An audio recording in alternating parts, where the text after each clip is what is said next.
이 양배추, 사과, 당근, 이 주스도 정말 많이 갈아 먹어요. 이 세 가지를 함께 갈아 드시면 정말 좋은 장수식품이 돼요.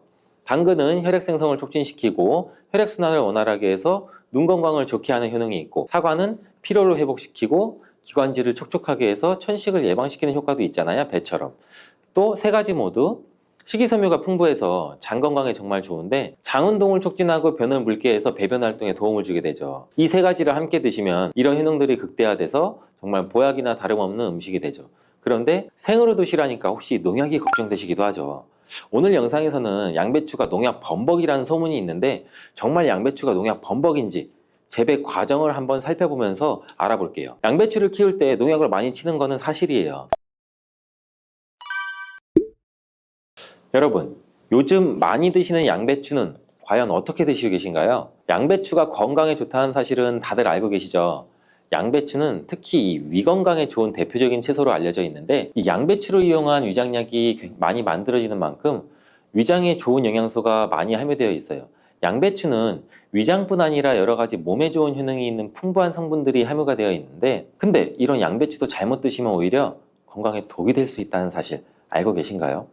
먼저 양배추의 부작용과 양배추의 효능 세 가지, 그리고 양배추와 함께 먹으면 보약이 되는 음식과 먹는 방법까지 양배추에 대한 모든 것을 알려드릴게요. 이 양배추에는 칼륨, 칼슘, 비타민 C, 비타민 U, 식이섬유, 정말 많은 성분을 함유하고 있죠. 근데 비타민 C는 들어봤는데 비타민 U? 이건 뭘까요? 사실 비타민 U는 비타민은 아니에요.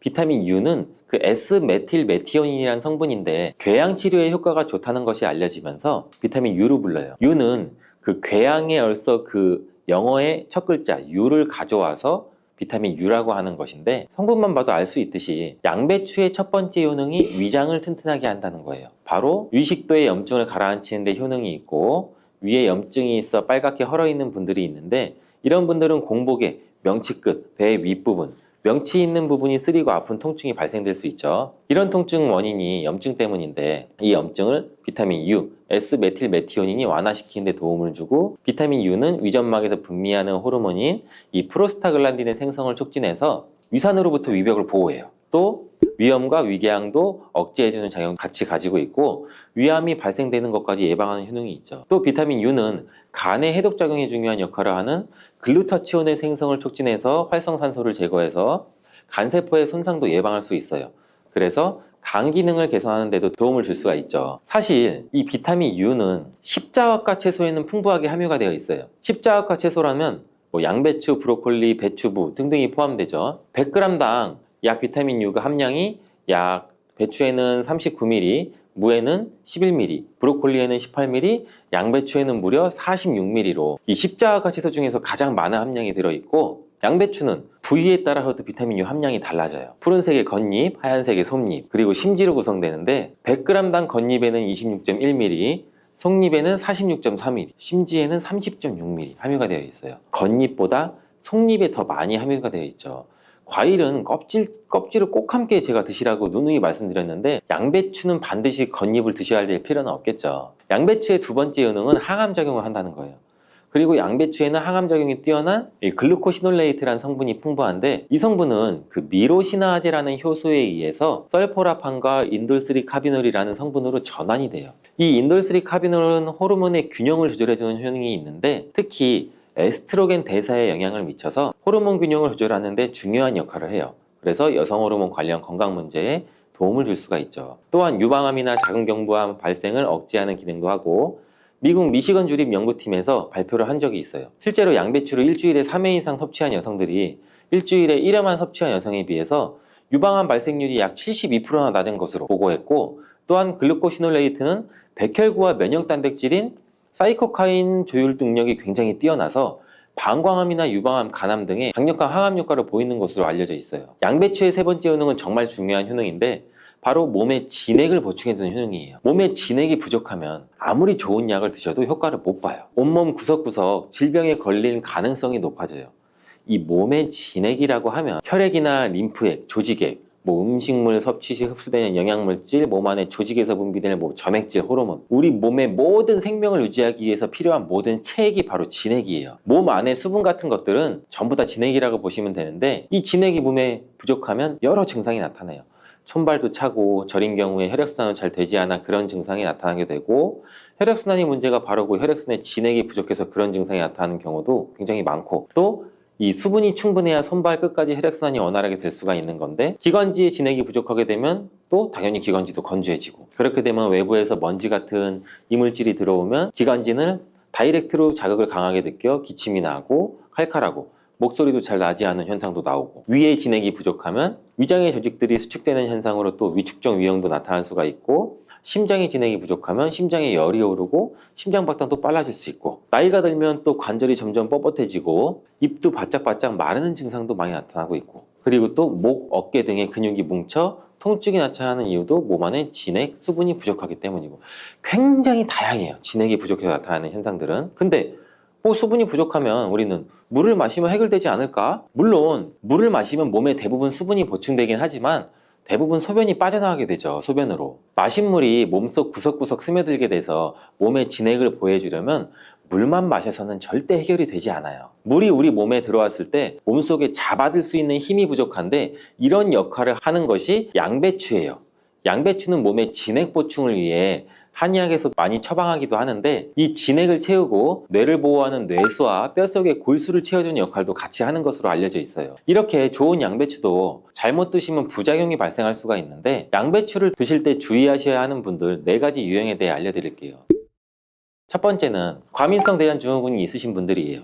양배추에 함유된 특정 당분이 가스를 생성하게 되는데, 이 과민성 대장증후군이 있는 분들이 양배추를 드시면 장이 팽창되고 복부팽만이 일어나서 설사를 유발하게 될 수도 있어요. 두 번째는 이 위축성 위염, 장상피 화생이 있는 분들이에요. 위장 점막이 위축돼 있고 변성이 심한 경우인데, 이런 분들은 양배추가 몸에 잘 맞지 않을 수가 있어요. 이런 분들이 양배추를 드시면 오히려 속쓰림이 심해질 수가 있는데, 공복 속쓰림에는 양배추가 도움이 될 수 있지만 식후에 속쓰림이 있으신 분들이라면 또 위장 점막에 문제가 있을 가능성이 있으니 양배추를 적당히 드시길 바라고, 세 번째는 갑상선 기능이 저하된 분이에요. 이런 분들은 양배추를 드실 때 절대 생으로 드시지 마시고 살짝 쪄서 드시길 바래요. 그렇다고 양을 많이 드시면 안 되고, 한 번에 드실 때 약 150g 정도로 일주일에 한두 번 정도만 드시기를 추천드려요. 왜냐면 이 양배추에는 고이트로젠이라는 성분이 많이 포함되어 있는데, 이 성분은 갑상선의 기능을 방해하게 돼요. 양배추를 지속적으로 드시면 갑상선 문제를 유발할 수도 있죠. 근데 이 고이트로젠에 열을 가하면 이 성분이 비활성화가 되기 때문에 쪄서 드시라는 거예요. 다만 갑상선에 문제가 전혀 없는 분들이라면 양배추를 생으로 조금씩 드시는 것도 괜찮죠. 양배추에는 이 설포라판이라는 성분이 있는데, 이 성분은 강력한 항암이나 항산화 작용을 하는 좋은 성분인데, 양배추에 열을 가하게 되면 이 성분은 다 사라져요. 그러니 갑상선에 문제가 없으신 분들은 양배추를 그냥 생으로 드셔서 양배추의 좋은 효능을 통해 건강을 챙기시길 바래요. 네 번째는 고혈압이나 뇌경색 등의 문제로 이 아스피린과 같은 혈전 용해제 같은 약을 복용하시는 분들인데, 왜냐면 양배추에는 비타민 K라는 성분이 들어있는데, 비타민 K는 지혈작용을 하는 기능이 있어요. 이 지혈작용이 뭘까요? 혈액을 말 그대로 빨리 굳게 만드는 거죠.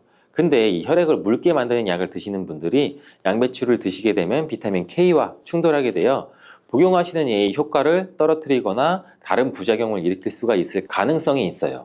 그렇다면 양배추를 드실 때 어떻게 먹는 것이 가장 좋을까요? 정답은 바로 양배추를 그냥 생으로 드시는 게 가장 좋아요.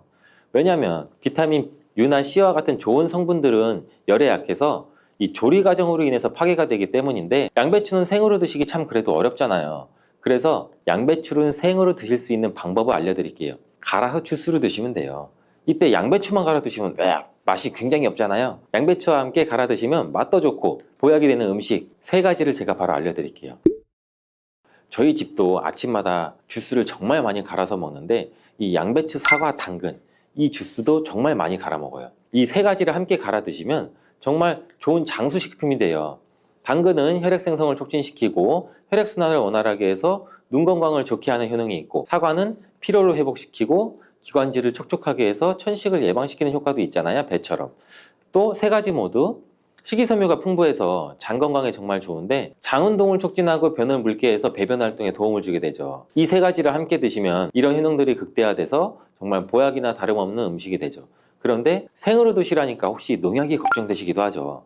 오늘 영상에서는 양배추가 농약 범벅이라는 소문이 있는데 정말 양배추가 농약 범벅인지 재배 과정을 한번 살펴보면서 알아볼게요.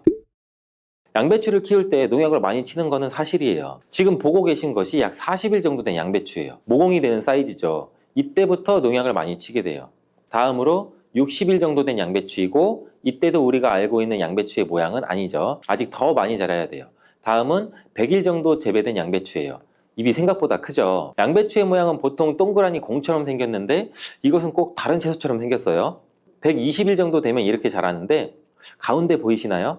가운데 동그랗게 생긴 거 있죠. 이것은 결구라고 하는데 공처럼 생겼다고 해서 결구예요. 이것이 결국 우리가 먹는 양배추인데 이 결구를 겹겹이 싸고 있는 잎이 있기 때문에 농약을 아무리 많이 쳐도 우리가 먹는 양배추에는 농약이 많이 닿질 않아요. 농약뿐 아니라 다른 이물질도 많이 묻지 않는데 양배추에 농약을 많이 쓰는 건 맞지만 보시다시피 농약이 묻은 잎은 다 제거하고 결국 결구만 유통되기 때문에 양배추의 농약은 많이 묻어있지 않아요. 그뿐 아니라 결구가 생길 때쯤이면 벌레가 거의 없기 때문에 농약도 더 이상 치지 않는다고 해요. 이렇게 결구가 생기고 20일 정도 더 키우면 우리가 먹는 양배추 크기가 되는데 이때 양배추를 수확해서 겉에 농약 묻은 잎은 다 잘라내고 깨끗한 결구만 유통이 되는 거죠.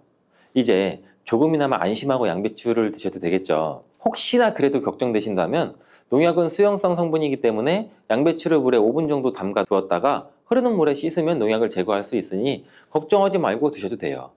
사과의 유기산과 우유의 카제인이라는 성분이 만나게 되면 엉기는 현상이 일어나서 이게 덩어리가 져요. 덩어리가 져서 위 속에 들어가면 위 산하고도 만나서 더 큰 덩어리가 형성되고 더 큰 덩어리가 형성되니까 소화가 늦어지겠죠. 소화도 힘들어져요. 이렇게 평소 소화가 잘 되고 건강한 사람이랑은 별로 상관이 없는데 그렇지 않은 분들한테는 소화불량과 대장염도 일으킬 가능성도 있고 이게 지속적으로 반복이 되면 대장암이 생길 수도 있죠. 사과와 함께 드시면 보약이 되는 음식도 있는데요. 바로 매일 사과 한 개를 먹으면 병원에 가지 않아도 된다는 말은 많이들 들어보셨죠? 사과는 그만큼 우리 몸을 건강하게 하는 많은 영양소가 들어 있습니다. 사과는 꼭 아침에 먹어야 돼.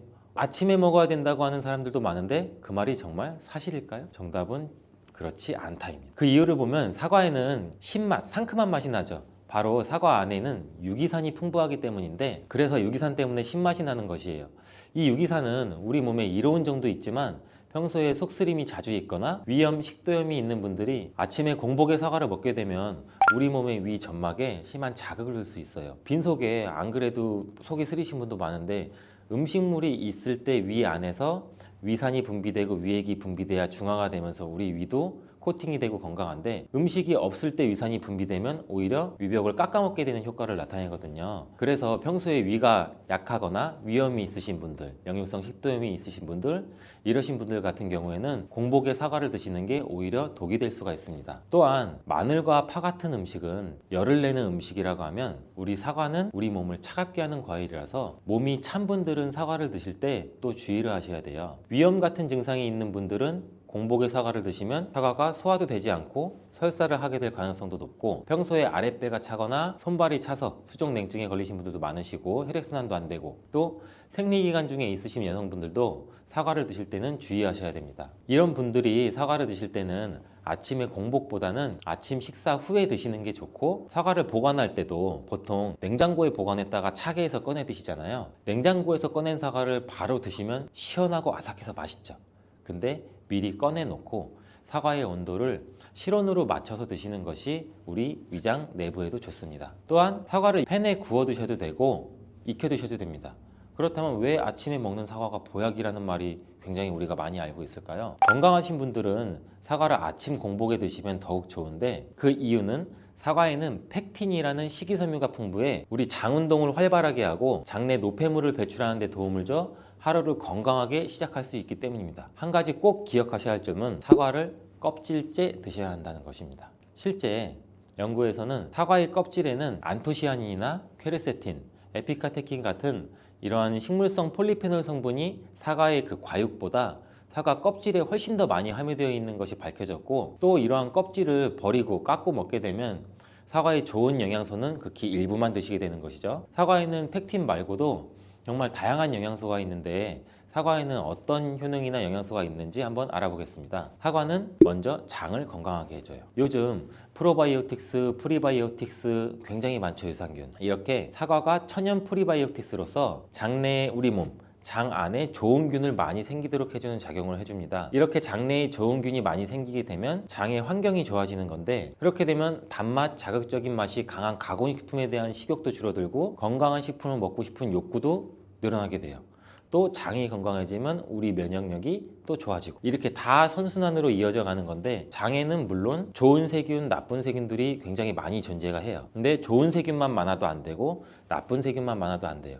좋은 세균, 나쁜 세균이 어느 정도 밸런스를 이루어져서 우리 몸의 면역력을 형성하게 되는데, 그때도 굉장히 중요한 게 프로바이오틱스, 프리바이오틱스, 우리가 흔히 많이 먹는 유산균입니다. 사과에도 아까 말씀드린 프리바이오틱스가 들어있고, 또 사과를 드시면 자연스럽게 체중도 줄어들고 다이어트하는 효과까지 누릴 수 있게 돼요. 이렇게 사과를 먹게 되면 장내에서 소화가 되면서 뷰티르산 같은 단세지방산이 만들어지게 되는데, 이 지방산이 우리 몸에 손상된 장벽을 회복시켜주는 역할을 해줘서 우리 장이 건강해지는 거예요. 장벽을 회복시키는 것이 중요한 이유가, 우리 장벽이 손상되면 손상된 곳에 독소들이 하나하나씩 침투가 되게 되고, 증상이 심해지면 장누수증후군이라는 질병도 발병이 되고, 이런 증상이 나타나면 독소들이 혈액을 타고 돌아다니게 되고 악순환이 반복이 되는 거죠. 그래서 장이 안 좋아지면 피부에 염증도 일으킬 수가 있고, 아토피와 같은 면역력이 이제 과잉되거나 면역력의 불균형 증상을 일으킬 수 있게 되는 거죠.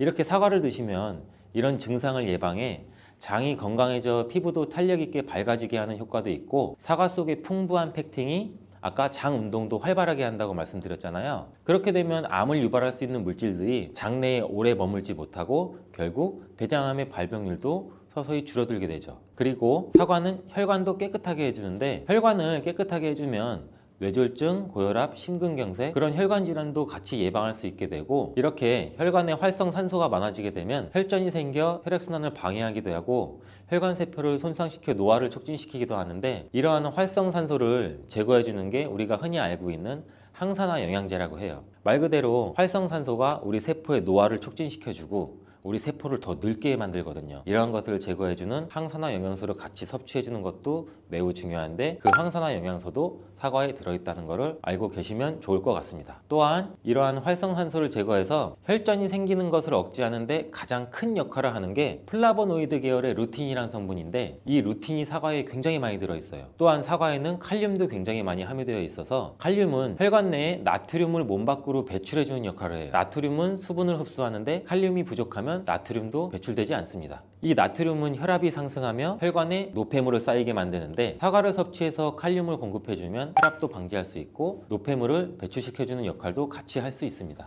또한 이러한 칼륨은 혈관을 확장시키는 작용을 해서 혈액순환도 원활하게 하고 심장 박동도 안정시키고 심장의 기능도 강화하는 데 도움을 줄 수 있는 성분이에요.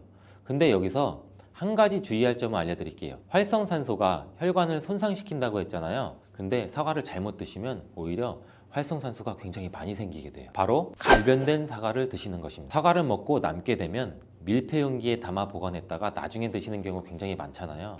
그때 우리가 단면이 사과가 갈색으로 변하게 되는데, 이는 공기 중에 산소와 만나서 산패돼서 갈색으로 변한 것이거든요. 이렇게 산패된 사과를 드시면 활성산소를 제거하는 것이 아니라 오히려 활성산소를 증가시켜 혈관 건강에 악영향을 줄 수 있으니까, 갈변된 사과는 그 부분은 바로 잘라내고 드시는 것을 추천드립니다. 또한 사과의 이로운 점 중 다른 하나는, 사과는 혈당을 조절해서 당뇨를 예방하고 그 당뇨를 회복하는 데에도 도움을 줄 수가 있어요. 당뇨가 있으신 분들은 과당이 혈당을 올려 안 좋다고 알고 계시잖아요. 굉장히 많은 분들이. 근데 사과는 오히려 혈당을 조절해 주기 때문에 당뇨가 있으신 분들은 사과를 드셔야 됩니다. 식사하기 30분 전에 사과를 드신 후에 식사를 하시면 혈당이 급격하게 오르는 혈당 스파이크 현상도 막을 수가 있어요. 사과에 단맛 때문에 당뇨가 있는 분들이 사과를 드시는 것을 꺼려 하시는데, 사과에는 단맛도 있지만 혈당은 올리는 GI 지수가 36으로 혈당 지수가 낮은 과일이에요. 근데 혈당 지수가 높은 과일이 뭔지 아세요? 수박이에요. 수박은 다른 거에 비해서 혈당 지수가 높기 때문에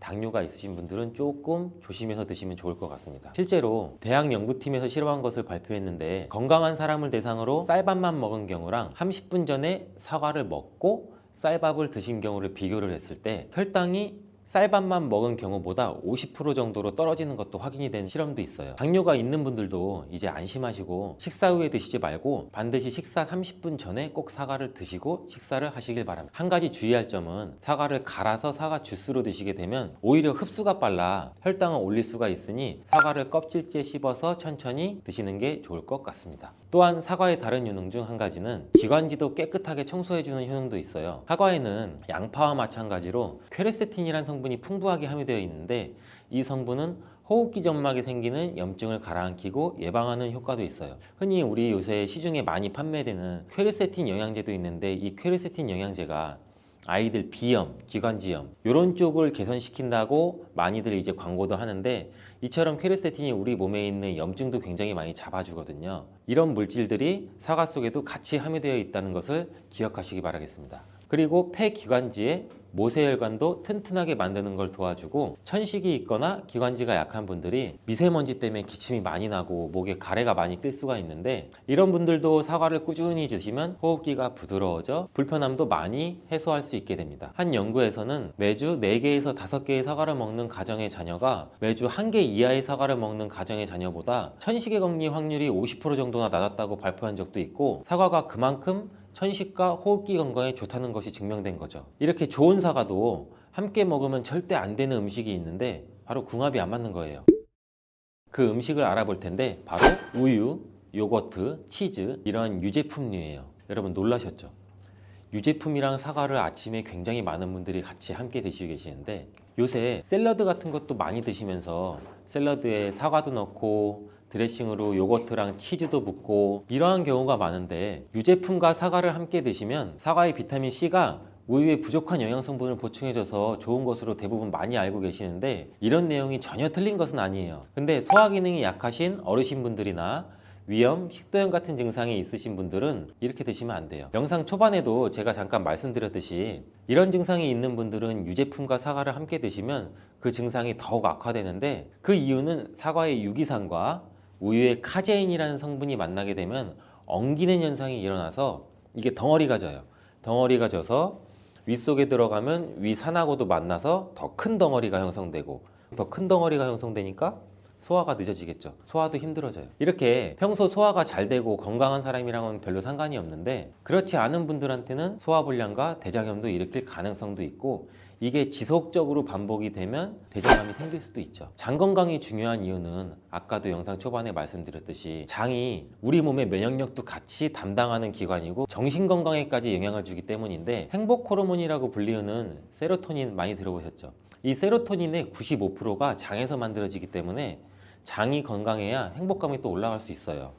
여기서 또 하나 절대 드시면 안 되는 것이 바로 사과 씨입니다. 사과 주스를 만들어 드실 때 씨까지 함께 갈아서 드시는 경우도 굉장히 많이 있는데 이 사과 씨에는 아미그달린이라는 성분이 함유되어 있어요. 이 아미그달린이 소와 효소와 만나게 되면 이게 시아나수소라는 유독물질로 분해가 돼요. 이 시아나수소는 인체에서 유해한 독성이 굉장히 강한 물질인데 이걸 섭취하게 되면 두통이나 어지럼증, 구토, 복통 이러한 증상들이 나타날 수가 있고 심한 경우에는 이게 심장박동에도 영향을 줘서 호흡곤란, 혼수상태 이런 심각한 증상으로 나타날 수 있어요. 건강한 성인의 경우에는 사과 한 개에 들어있는 씨의 양에는 그닥 큰 영향이 없을 수가 있는데 독성에 약한 어린아이 그리고 연세가 많으신 분들한테는 이런 것도 굉장히 민감하게 반응할 수 있으니까 꼭 주의하셔야 됩니다. 사과는 유독 보여지는 것이 중요한 과일인데 흠집이 있거나 색상이 좋지 않으면 상품성이 많이 떨어져요. 근데 유독 윤기가 있거나 반짝반짝하고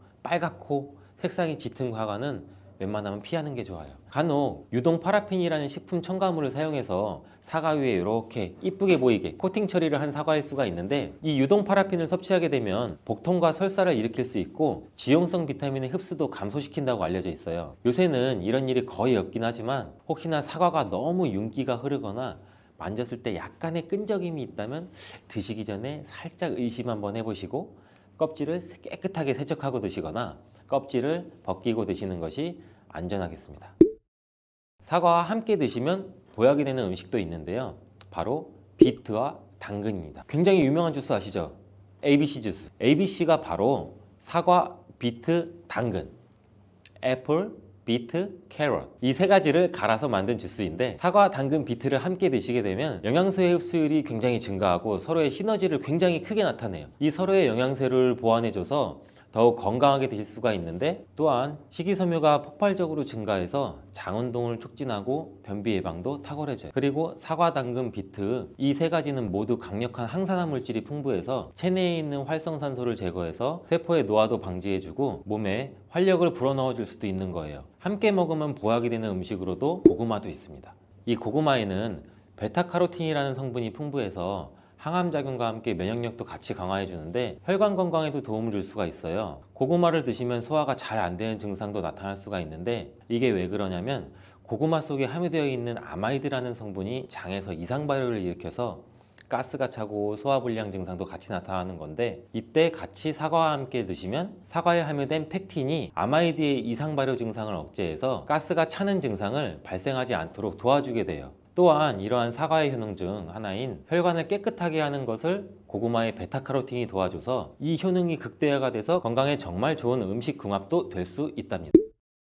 빈혈이 있는 분들이 들깨를 꾸준히 섭취를 하시면 이 빈혈도 개선하는 데 굉장히 많은 도움을 받을 수가 있어요. 이렇게 좋은 들깨가 가장 취약한 단점이 있어요. 그건 바로 열에 약하고 쉽게 산패된다는 거예요. 통들깨보다는 들기름으로 많이 섭취하게 되는데 이 들기름을 짤 때 굉장히 좋아요. 들기름을 짤 때 보통은 200도 이상으로 가열을 해서 들기름을 볶아서 기름을 짜게 되는데 이때 몸에 좋은 오메가3 지방산이 대부분 파괴가 많이 돼요. 그래서 들기름을 드실 때는 저온에서 압착한 기름을 사용하시는 것이 좋습니다.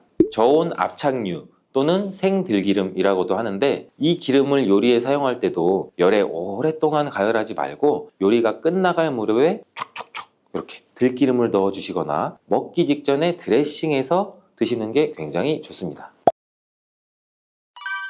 들깨를 이렇게 드시면 당뇨와 혈당이 싹 사라지고 치매도 예방할 수 있어요. 들기름, 들깨 하면 뭐가 생각나나요, 여러분들은? 들기름에 북어와 미역을 구수하게 볶아 시원한 북어 미역국을 끓여 먹어도 정말 맛있잖아요. 그죠? 건강에도 좋다는 이 들기름과 들깨 잘못 먹으면 암에 걸리고 혈관 건강에도 악영향을 줘서 치매도 유발할 수 있다는 사실 알고 계셨나요? 어떻게 먹을 때 건강을 해쳐 암에 걸리고 또 치매를 유발하는지, 그리고 어떻게 먹는 것이 우리가 건강하게 먹는 방법인지, 또한 어떻게 보관하는 것이 가장 좋은 방법인지 제가 들깨에 대한 모든 것 알려드릴게요. 나이가 들면서 산책하기도 힘들고 관절도 쑤시고 무릎 통증 이것 때문에 힘드시지 않나요, 여러분들?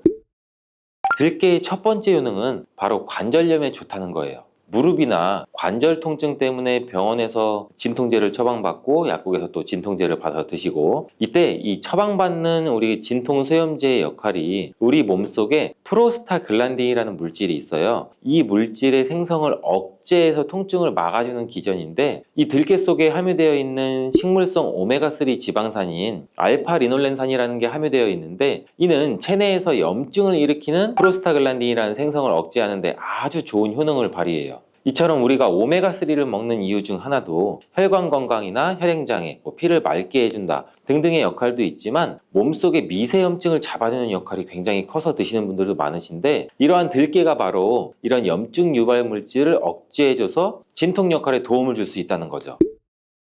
또한 들깨의 두 번째 효능은 바로 뼈 건강에 도움을 준다는 건데 이는 들깨에 관절염과 무릎 통증이나 이런 거를 완화시켜주는 성분도 들어있으면서 뼈 건강에 도움을 주는 이유는 이 칼슘 함량도 높기 때문이에요.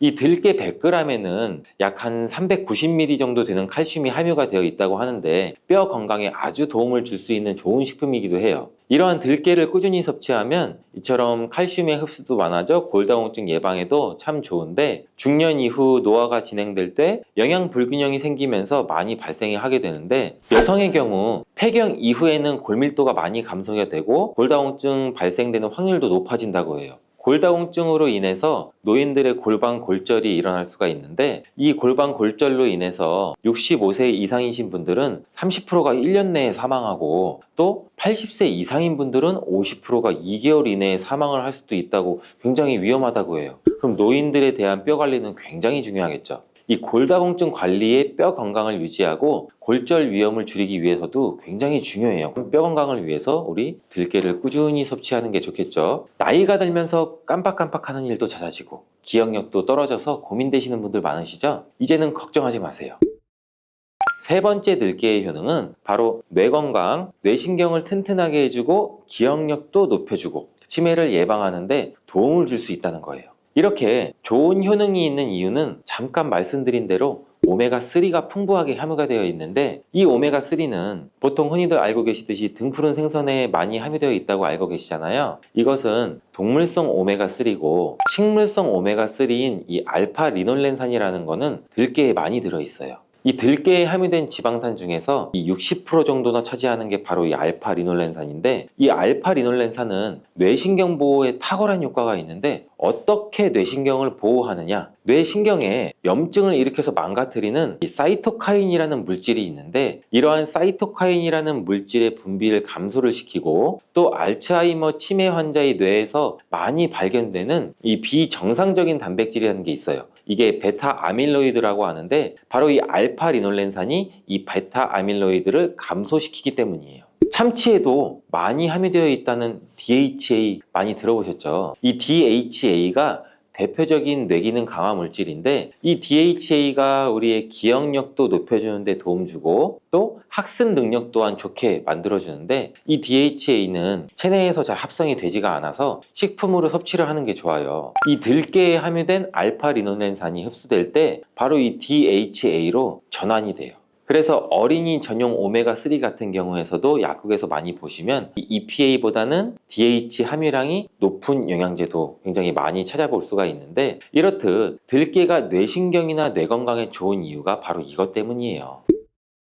네 번째 들깨의 효능은 이 심장을 건강하게 하고 혈관의 노화를 막아주는 데 도움을 준다는 거예요. 이 알파 리놀렌산이 체내에 흡수될 때 DHA로 변환된다고 제가 말씀드렸잖아요. 그뿐만 아니라 EPA로도 변환이 되는데, 이 EPA가 어떤 역할을 하냐면 바로 혈소판 응집을 억제해서 혈관에 혈전이 생기는 것도 막아주는 효능도 같이 가지고 있어요. 물론 혈액순환도 도와주겠지만, 그리고 혈관은 튼튼하게 하는 효능과 혈액의 중성지방과 나쁜 콜레스테롤인 LDL을 낮추고 또 좋은 콜레스테롤인 HDL을 높여주는 역할도 같이 해요. 이 미국의 심장협회에서는 허혈성 뇌졸중이나 심장마비로 인한 돌연사, 관상동맥 질환 등의 위험을 감소시키기 위해서 매주 1회에서 2회 이상 오메가3 지방산이 풍부한 등푸른 생선을 섭취하는 것이 도움을 준다고도 발표를 했어요. 근데 이 오메가3 지방산의 함량을 살펴보면 이 100g당 오메가3 지방산의 함량이 연어에는 한 11.5g, 고등어에는 9.9g,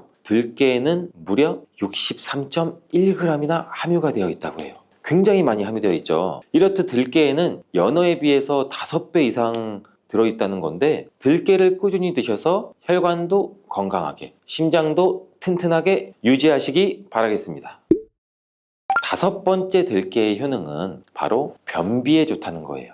이 들깨의 껍질에는 식이섬유가 굉장히 풍부한데, 들깨 100g에는 약 18g 정도로 풍부한 식이섬유가 함유가 되어 있어요. 이 식이섬유는 우리 장내에서 수분을 흡수하게 되는데, 이 수분을 흡수하게 되면 대변도 무르게 해주고 장 운동도 촉진해서 변비를 예방하는 데 도움을 줘요. 또한 불포화 지방산도 굉장히 풍부한데, 들깨에 함유되어 있는 이 리놀렌산이 대장의 염증도 억제해주고 변비로 인해서 발생할 수 있는 이 대장 질환 또한 예방하는 데 도움도 줄 수 있어요.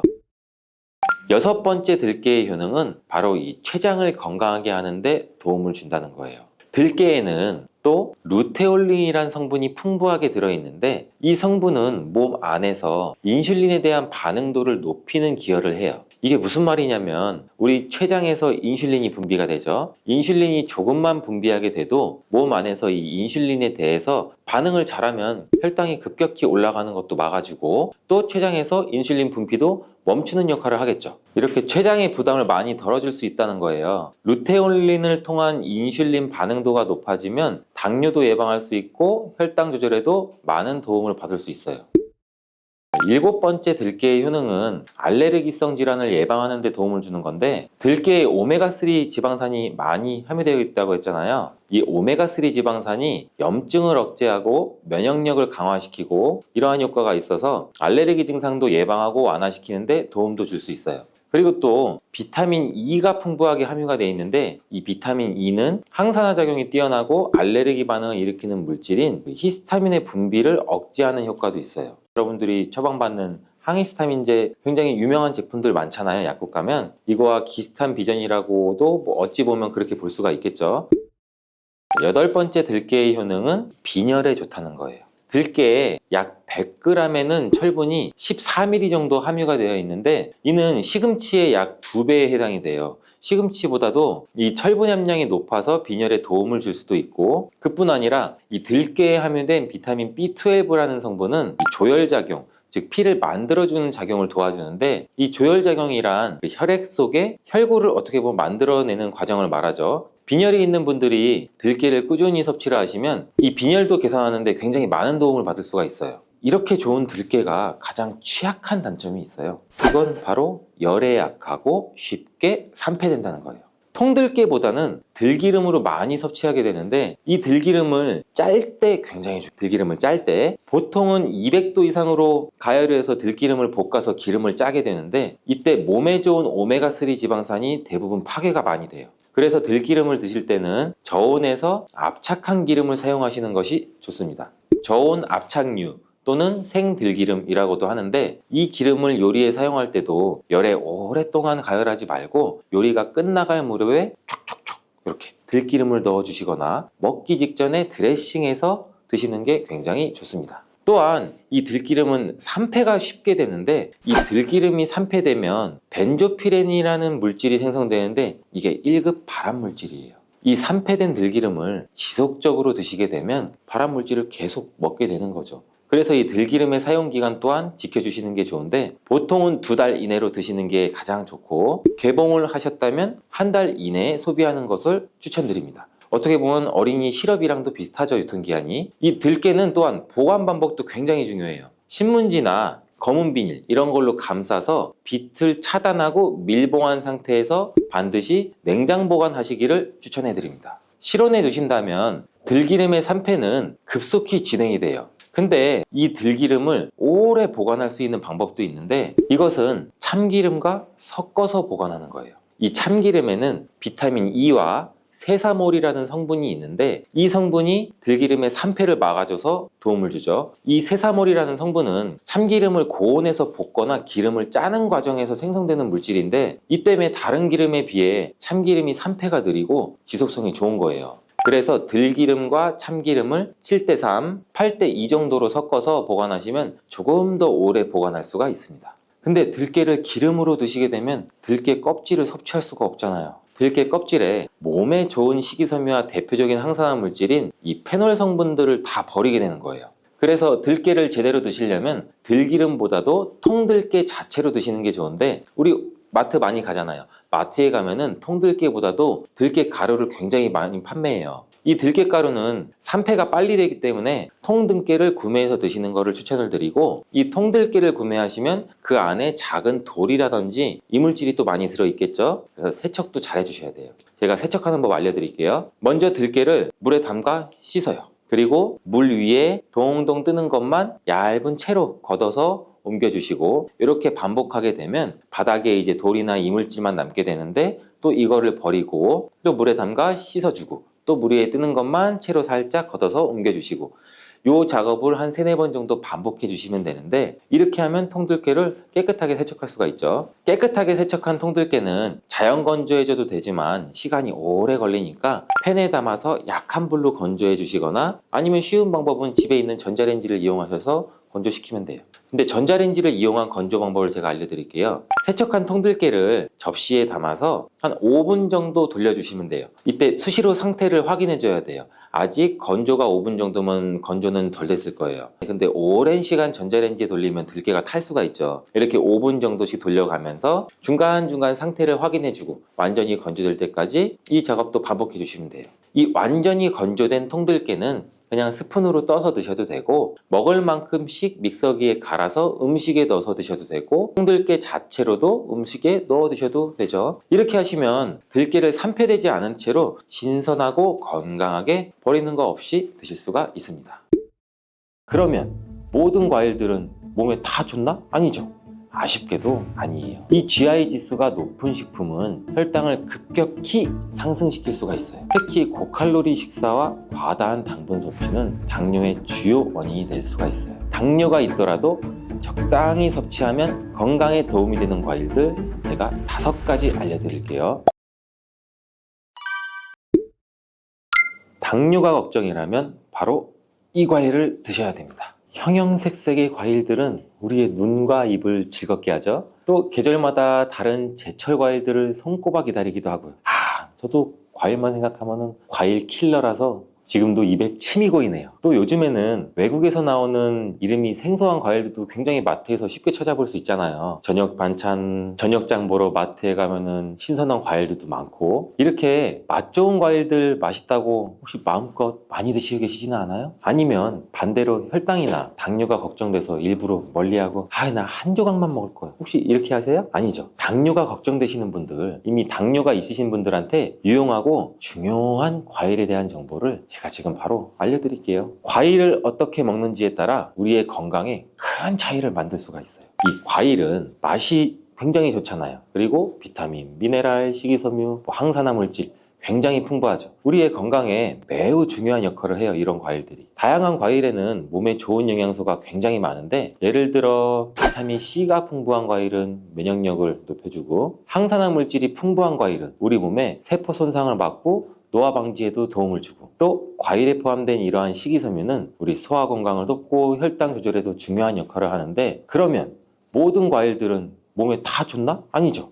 아쉽게도 아니에요. 개개인에게 맞는 과일을 선택하는 기준을 잘 살펴보고 우리가 먹어야죠. 과일을 선택할 때 중요한 지표 중 하나가 GI라고 불리는 당화지수랑 GL이라고 불리는 당부하지수예요. 이 두 지표는 우리가 과일을 굉장히 많이 섭취했을 때 우리 몸에 혈당에 미치는 영향을 알려주는 수치라고 보시면 돼요. 어디선가 우리도 GI 하는 GI 지수라고 들어보신 적 굉장히 많으시죠? 이게 칼로리보다 이 GI 지수가 중요하다는 말 한 번쯤은 들어보셨을 거예요. 당화지수, 즉 이 GI 지수는 우리 식품이 혈당을 얼마나 빨리 올리는지를 나타내는 지표인데, 이 GI 지수가 높은 식품은 혈당을 급격히 상승시킬 수가 있어요. 반면에 GI 지수가 낮은 식품은 천천히 혈당을 올리기 때문에 우리가 음식을 섭취하면서 당뇨 관리에 조금 더 유리하다고 보시면 돼요. 그리고 당 부하 지수, 즉 GL 지수는 GI 지수와 식품에 포함된 탄수화물의 양을 고려한 지표인데, 말이 어렵죠. 쉽게 말해서 GI 지수는 각 그램에 대한 혈당 지수라면, GL 지수는 한 번 먹는 1회 분량으로 계산된 양에 대한 혈당 지수예요. 그래서 이 지수가 실제 혈당 반응을 더 정확하게 반영한다고 볼 수 있어요. 일반적으로 당화지수와 당부하지수가 낮은 과일이 이 혈당 스파이크, 즉 혈당이 급격히 높아지거나 낮아지는 이런 현상을 일으키지 않는데, 이 때문에 혈당이 걱정되시는 당뇨 환자분들은 이러한 과일을 잘 알고서 드셔야 되는 게 중요하겠죠. 당뇨병은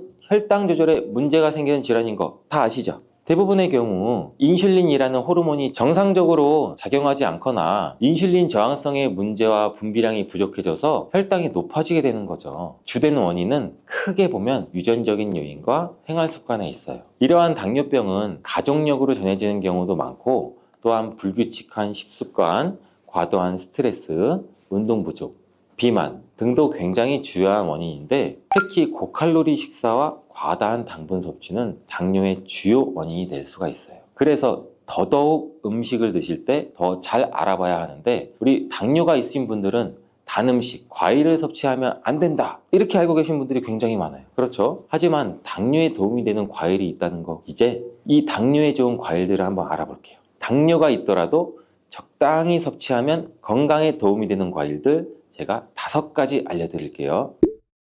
첫 번째는 블루베리입니다. 이 블루베리는 대표적인 당뇨에 좋은 과일로 잘 알려져 있는데, 그 이유가 아까 설명드린 GI 지수가 낮기 때문이에요. 이 GI 지수가 낮다는 것은 쉽게 말해 혈당을 급격하게 올리지 않는다는 뜻인 거 우리 다 이해하셨죠? 그래서 블루베리는 당뇨 환자들이 섭취하기에 굉장히 좋은 과일이에요. 블루베리는 또 항산화 성분이 굉장히 풍부해서 우리 몸의 세포 손상을 예방하고 염증을 줄이는 데 도움도 돼요. 특히 이 블루베리 껍질에 풍부하게 함유된 안토시아닌이라는 항산화 물질은 혈당을 조절하는 데에도 긍정적인 영향을 미치고 또한 우리 눈 건강에도 굉장히 도움이 많이 되기도 해요. 이 블루베리는 식이섬유도 많고 우리 몸의 소화 속도를 늦추고 혈당 상승도 완만하게 만드는데 이 블루베리를 생으로 신선하게 먹거나 요거트나 샐러드에 추가해서 먹으면 굉장히 맛있게 드실 수가 있어요. 하지만 과유불급 블루베리도 당분이 함유되어 있기 때문에 하루 한 줌 정도만 드시는 걸 추천드리겠습니다. 당뇨에 좋은 과일 두 번째, 키위입니다. 이 키위는 저혈당 지수 과일이면서 식이섬유가 굉장히 풍부해서 우리가 혈당 조절에 굉장히 좋은 과일인데 이 키위에 포함된 수용성 섬유질은 소화를 늦추고 혈당 상승을 억제하는 효과도 있어요. 또한 비타민 C랑 칼륨이 풍부해서 면역력 강화랑 심혈관 건강에 도움을 줄 수도 있는데 이 키위에는 항산화 물질인 폴리페놀과 카로티노이드가 포함되어 있어서 세포 보호 및 염증 완화에도 굉장히 좋은 영향을 미치게 됩니다. 하지만 우리 모두 키위 역시 너무 많이 드시면 안 되겠죠. 제가 항상 말씀드리잖아요. 너무 많이, 과하게는 절대 안 됩니다. 하루에 한 개 정도 섭취하면 좋은데 이 키위는 간편하게 껍질을 벗기고 바로 섭취할 수도 있잖아요. 껍질을 안 벗기고 저도 마찬가지로 귀찮아서 반 딱 자르고 수저로 티스푼으로 파서도 깔끔하게 먹을 수가 있어요. 바쁜 일상 속에서도 간편하게 먹을 수가 있어서 굉장히 많은 사람들이 좋아하는데 하지만 이제부터는 키위의 껍질을 까지 않고 한번 드셔보세요. 어떻게 키위 껍질을 까지 않고 먹어?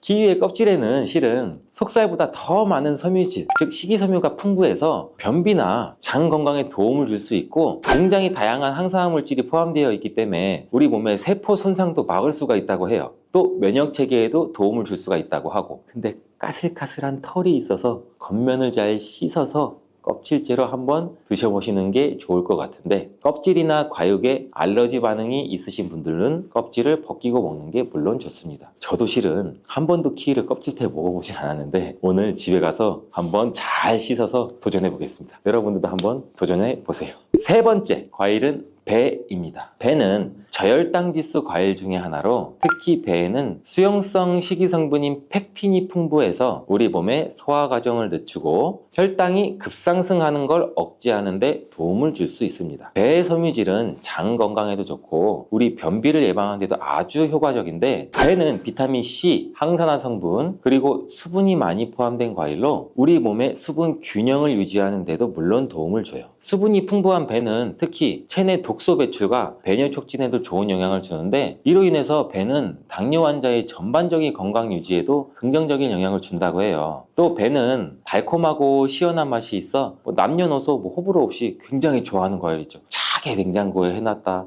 저도 차게 먹으면 안 좋은데 여름철에 더울 때 찬 거 깎아서 아삭아삭 섭취하면 굉장히 좋잖아요. 근데 이것도 하루 한 개 정도 섭취하면 좋습니다. 자, 혈당 관리에 좋은 과일 네 번째는 바로 아보카도. 아보카도 좋아하시는 분들 굉장히 많으시죠. 아직까지 생소하신 분들도 있을 거예요. 요즘 마트에서도 쉽게 볼 수 있는 아보카도는 당분이 거의 없는 과일이에요. 오히려 건강한 지방이 많이 포함되고 있어 혈당 상승을 억제하는 데 도움을 주는데 여기에는 이 올레산이라는 불포화 지방이 혈당 상승을 늦추고 인슐린 저항성을 개선도 시켜주고 혈당 조절도 지원해주는 역할도 같이 해요. 또한 이 아보카도에는 식이섬유랑 칼륨이 풍부해요. 이게 혈당 안정화에도 긍정적인 영향도 미치고 우리 몸의 소화작용에도 좋은데 이는 항염증 효과도 뛰어나고 세포 보호에도 굉장히 좋다고 해요. 또한 이 아보카도는 식사 대용으로 굉장히 좋고 우리 샐러드나 스무디에 넣어서 먹으면 맛있고 건강한 간식이 됩니다.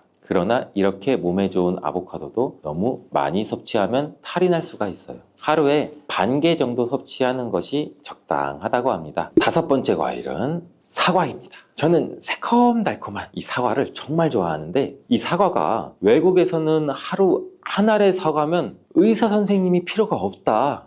진짜 이런 말이 있을 정도로 몸에 굉장히 좋아요. 이 사과는 식이섬유가 매우 풍부한 과일인데, 사과에 포함된 펙틴이라는 식이섬유는 아까도 잠깐 말씀드렸듯이 소화 속도를 늦추고 혈당 상승을 억제하는 데도 굉장히 효과적이에요. 특히 껍질을 포함한 사과를 섭취하면 이 식이섬유의 섭취량이 훨씬 많아져 혈당 관리에 큰 도움이 될 수도 있고, 사과도 또한 이 저혈당 지수 과일로 혈당을 급격하게 올리지 않으므로 당뇨 환자가 섭취하기에 굉장히 좋은 과일이에요. 또한 이 사과에는 비타민 C가 풍부하고 폴리페놀과 같은 항산화 성분도 포함되어 있어 당뇨뿐만 아니라 염증 완화와 면역력 강화에도 도움을 줍니다. 이 사과는 하루 1개 정도 섭취하면 좋고, 드실 때는 껍질을 깎아서 드시지 마시고 껍질까지 깨끗이 세척해서 함께 드셔야 된다는 점 잊지 마세요. 자, 이렇게 당뇨에 좋은 5가지 과일을 알아봤는데, 이렇게 맛도 좋고 건강에도 좋은 과일도 섭취 방법이 매우 중요해요.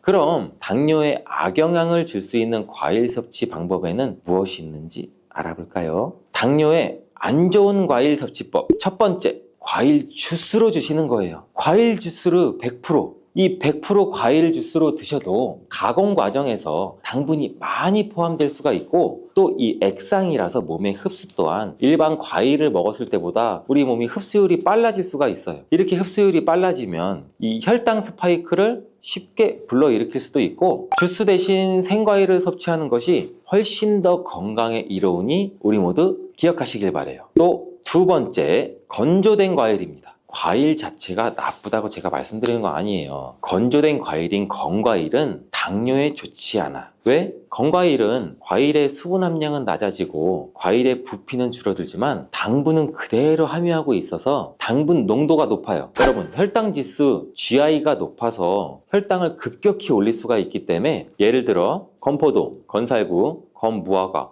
등등 굉장히 많이 있겠죠. 이렇게 당분이 농축되어 있는 것들은 당뇨 환자이신 분들은 적당히 또 혹은 피해야 된다는 거 아시겠죠? 세 번째, 가공된 과일입니다. 이 가공된 과일을 피하는 것이 굉장히 좋은데, 이 가공된 과일이란 뭐냐? 통조림에 들어있는 과일. 이렇게 가공된 과일 굉장히 맛있잖아요. 통조림 복숭아.